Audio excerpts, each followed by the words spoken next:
చాలా వెయిట్ చేశారు ఈ mini selfie stick review share చేయడానికి. సో, ఫైనల్‌గా నేనైతే తీసుకున్నాను అనమాట. జస్ట్ 150 రూపీస్‌కి. క్వాలిటీ అయితే చాలా బావుంది. విత్ లైటింగ్ కూడా వచ్చిందనమాట. లైటింగ్ క్వాలిటీ అయితే నాట్ గుడ్ అనమాట. కానీ ఇదంతా కూడా చాలా బావుంది. మనకి ఎలా అయినా యూజ్ చేసుకోవచ్చు. ఇలా సెల్ఫీ స్టిక్‌గా యూజ్ చేసుకోవచ్చు. మనకి చిన్న చిన్న వీడియోస్ కానీ, యూట్యూబ్ అండ్ షార్ట్స్‌కి, ఇన్‌స్టాగ్రామ్ వీడియోస్‌కి చాలా బావుంటది. ఏదైనా రీల్స్ చేసుకోవాలన్నా సరే. అండ్ చిన్నది కాబట్టి మనం ఎక్కడికైనా ఈజీగా క్యారీ చేసుకోవచ్చనమాట. బాగా నచ్చింది. బ్లూటూత్ ఆప్షన్ కూడా ఉందనమాట. చాలా బావుంది. బాగా రొటేట్ అవుతుందనమాట. ఎటువంటి డ్యామేజ్ అనేది ఏమీ లేదు. స్ట్రాంగ్‌గా ఉంది. ఆ ప్రైస్‌కైతే నాకు వర్త్ అనే అనిపించింది. సో, మీకు ఎవరికైనా కావాలి అనుకుంటే లింక్ అని కామెంట్ చేయండి.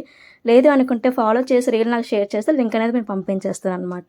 సో, బాగా యూజ్ అవుతుంది. రీల్స్ చేసే వాళ్ళకైతే బెస్ట్ ఆప్షన్ అని చెప్పొచ్చు. సో, ప్రైస్ కూడా చాలా అంటే చాలా తక్కువ. జస్ట్ 150 రూపీస్‌కి వచ్చేసింది. ఇంకా మీకు ఇలాంటి వీడియోస్ కావాలనుకుంటే ఫాలో చేయడం మాత్రం అస్సలు మర్చిపోద్దు. Please follow for more. అలాగే లైక్